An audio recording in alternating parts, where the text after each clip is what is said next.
Okay, I'll just start. Like you guys, it's new wave, new album, new producer, new record label. You know everything. So how has like the jump from an independent label from Fat to a record label like Sire that has a lot more distribution and all that? How's it like affected the band in any way?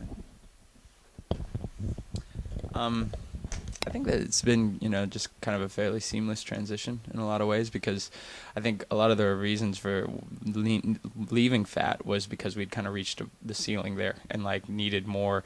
We tour worldwide, and it's frustrating sometimes to go like overseas and not have your records in stores and stuff like that. So we were at the point where we just needed a record label with more resources behind us. So it's definitely it's helped a lot with our touring and everything like that, and it's just been a really positive experience thus far.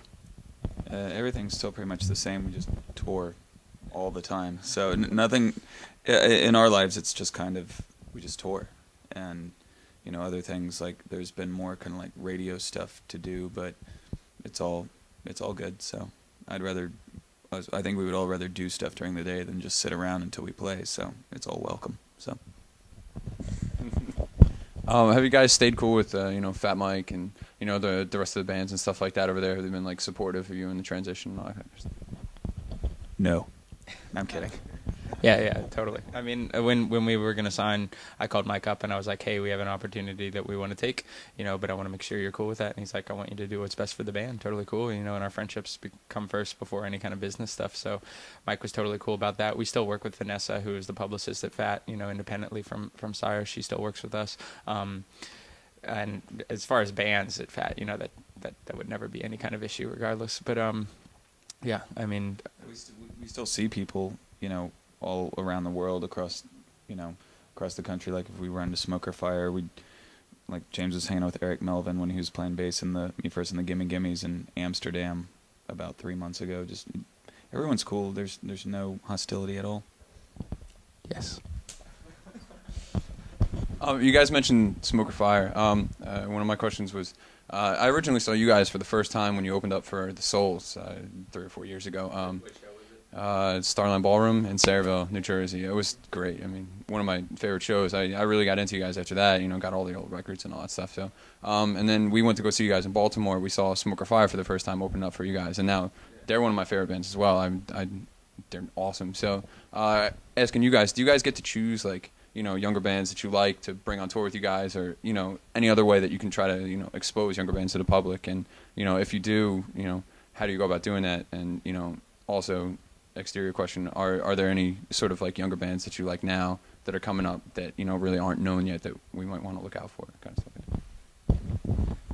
Yeah, we choose all the bands that we go on tour with, and I personally look at it as our opportunity to present to people who come out and see us like our musical tastes and bands that we're into. And that's why we usually end up doing eclectic tours that maybe don't make so much sense to other people. I mean, we're about to do a tour with Sage Francis and World Inferno Friendship Society and Cobra Skulls, and those are all bands or music that we like, and we hope that people who come out and see us, if they haven't heard of those bands, that they get into them, like from seeing us. But Say look out for Cobra Skulls at the very end of the question. They're a really good band from, well, they were from Reno, but they moved to San Francisco and come early to the shows. They're definitely worth checking out. World Inferno Friendship Society is a great band too. They're not necessarily a new band, but they're a great band, and they're old. Yeah. Sorry, Jack. Third, a little bit harder question. As a fan of like the older stuff and then getting into the new stuff, Clarity and now with New Wave, they're definitely marked departures from like the older stuff. Creatively, are you guys sort of like going in a set direction? Do you have like a plotted course, or are you sort of just like drifting the seas of musical inspiration, things like that? I like drifting. We're drifting the seas of musical exploration. No, I don't know. I mean, it's never a planned out like, okay, we want to make this record sound like this, like per se. It's more of just. I don't know. As you grow, you get into different things, and you just kind of like, whether you like it or not, end up your style changes in certain directions and stuff like that. I mean, we I think strive to be an original band, and to not copy anyone else's style. And with songwriting, you're trying to yeah, you're trying to be original. I don't know, and it just what happens happens. It's not like this song's gonna sound like this and this song's gonna sound like this. It just ends up being that way, you know. I don't think we try to copy ourselves at all. So I mean, I don't think anything's like definitely plotted out. We want to do stuff that excites us, and once you make a record, you don't want to do it again because it's not exciting. So I think a lot of it too, like with New Wave, I think that it was in really keeping in mind that we were going to be touring on it for a long time, and the songs were songs that are fun to play live. And maybe, you know, that I don't know, that's probably hard to understand, like from an audience perspective or whatever. But it has really it has to do with stupid stuff like breathing, you know, and like feeling like you're gonna die on stage, like. But yeah. So it's like fun songs to play live, you know, or what we're trying to write. Yeah. Cool. I guess, like, inspiration-wise, is there anything, either musically or even non-musically, that's sort of setting you guys off right now and, like, really, you know, directing the way that you're writing songs? I mean, a lot of it's politically motivated, obviously, but there's also a lot of stuff, you know, geared toward, you know, the music industry at large and, you know, other sort of, you know, is there anything, one sort of, you know, aspect of contemporary society that's sort of, like, you know, sticking in your craw that's making you, you know, write songs about it, or one way or the other?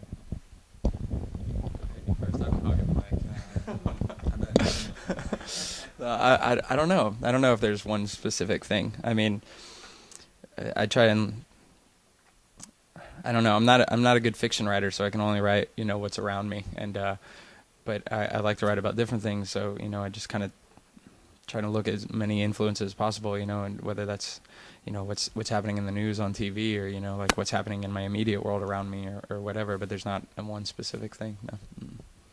I would definitely say, like, inspiration-wise, just there's nothing more inspiring than playing a good show. There's nothing better than that feeling of being done, and you can look out and tell people have had a good time, and you've had a good time, and you know that.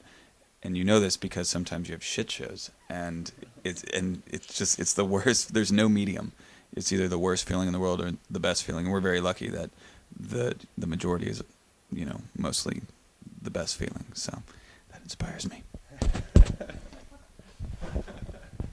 Awesome. I had 3 questions. That was pretty much it. Serious. Tell them to give me a job. But no, you guys are really cool. Thanks a lot for the interview. I really appreciate it. That's my job. Start him as an